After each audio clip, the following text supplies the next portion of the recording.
He looks like he owns credit. Oh my gosh. Man like Arthur from Batman. Namaste, dzień dobry, assalamu alaikum, ciao, konnichiwa, bonjour, Allah, privet. Good morning, good morning, good morning. This is Ken at 10. How are you? I hope you're well. Hope you had a fantastic weekend. I certainly did, and we're here and raring to go with some great new instructions for you this week. Just taking a terrific one on in Pollard's Hill. In actual fact, a couple of ones in Pollard's Hill South, which is lovely. So if you're looking locally for a house, make sure you're in touch with us because we've got the best ones. Just today, weather, a little bit overcast, a little bit chilly, but something I noticed in the news today was really interesting. New builds are being threatened by a lack of new landlords coming to market. And that might sound strange, but the reason is this, that builders rely on a lot of our off-plan sales. And these off-plan sales often help them to finance the development, knowing that those sales are coming through. They then have the reassurance from the bank because the bank can see these things are being sold ahead of the finalization of the whole build.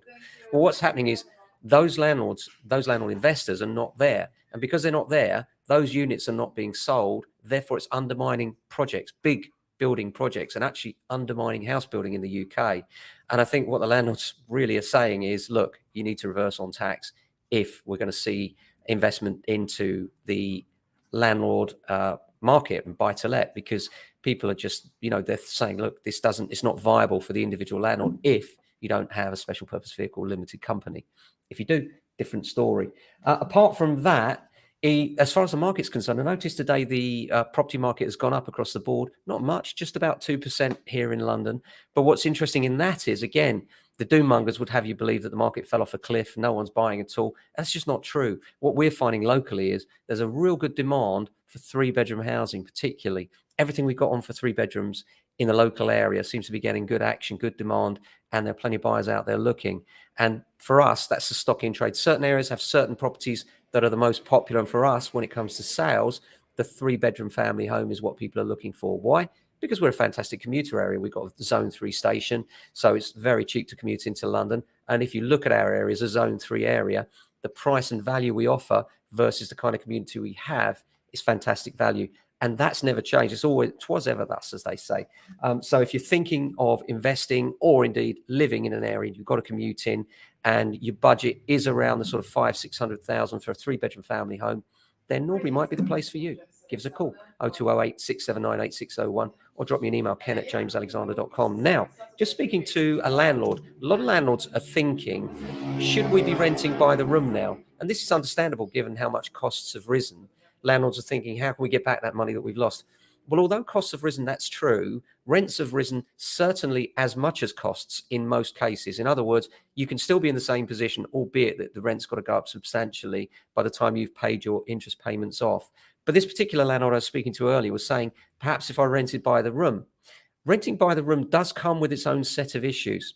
For instance, the housing multiple occupation rules. Let's say you've got 3 rooms that you can rent out. Each room's a double room. Even if you move in 1 tenant per room, chances are that lady has a boyfriend or a partner, and in the other flats, the same is true. You can end up with 6 tenants or even 5. If you've got 5 or more tenants occupying 1 or more household, you are a house in multiple occupation, which means that it's illegal to rent in that way unless you have a specific license from the local borough, in our case, mostly Croydon. And those licenses do not come cheap, and they come with extra regulation, extra fire protection, extra fire alarms, intumescent strips in doors, percos on doors to make sure that basically it's a nightmare. You don't want to go there. The other thing is, the great thing about renting as one unit on a single assured short hold tenancy is that you tend to get longevity. Families that are renting the whole unit will stay for the longer term. So although you may not get quite the amount of rent you would get from renting the rooms, in the medium to long term, it actually works out better in my experience, because you have less wear and tear, less risk of falling foul of the law in terms of the HMO, housing multiple occupation rules.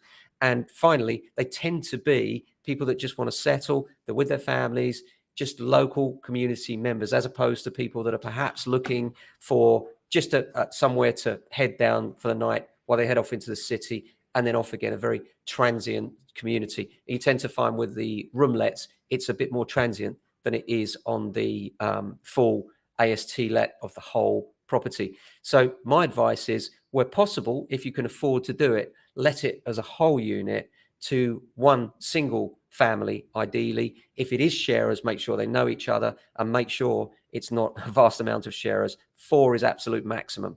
And even then, be sure that you're renting to only 4, because otherwise you can trip over that 5th, and that can be a problem. And if you are renting to one family and that family is a family of 10, that's okay, because actually, if it's one family, then you're allowed to do that under HMO rules. But what you need to do as a landlord, your responsibility is to check that it's really one family by checking names, marriage certificates, this kind of thing. It's easy enough to do, but it's your responsibility to do it, because otherwise you'll find people are telling you, yeah, well, one family, and actually it's not. It's multiple sharers, and all of a sudden you're contravening the HMO rules. Really easy to do, a really good one to watch out for that. So do keep your eyes open for that. Apart from that, hope you're having a great day so far. We certainly are. We're just about to go into our weekly sales meeting where we make sure that all of our vendors are getting the best possible service, all of our landlords are getting let, and the offers are coming through, are dealt with in the most appropriate fashion, albeit sometimes a positive, yes, we're doing a deal, and sometimes we need a little bit more negotiation to make it work. So if you're thinking of selling or renting, you just want some advice, we love talking shop here, as you might be able to tell, and we really do, genuinely. So if you've got any queries or any issues about property, even if it's not in our area, we love to give advice where we can and try and help out. Give us a call, 0208 6798 601, or drop me an email, ken@jamesalexander.com. Look after yourselves, and if you can, your family and friends. We'll be back same time, same place tomorrow. Ciao.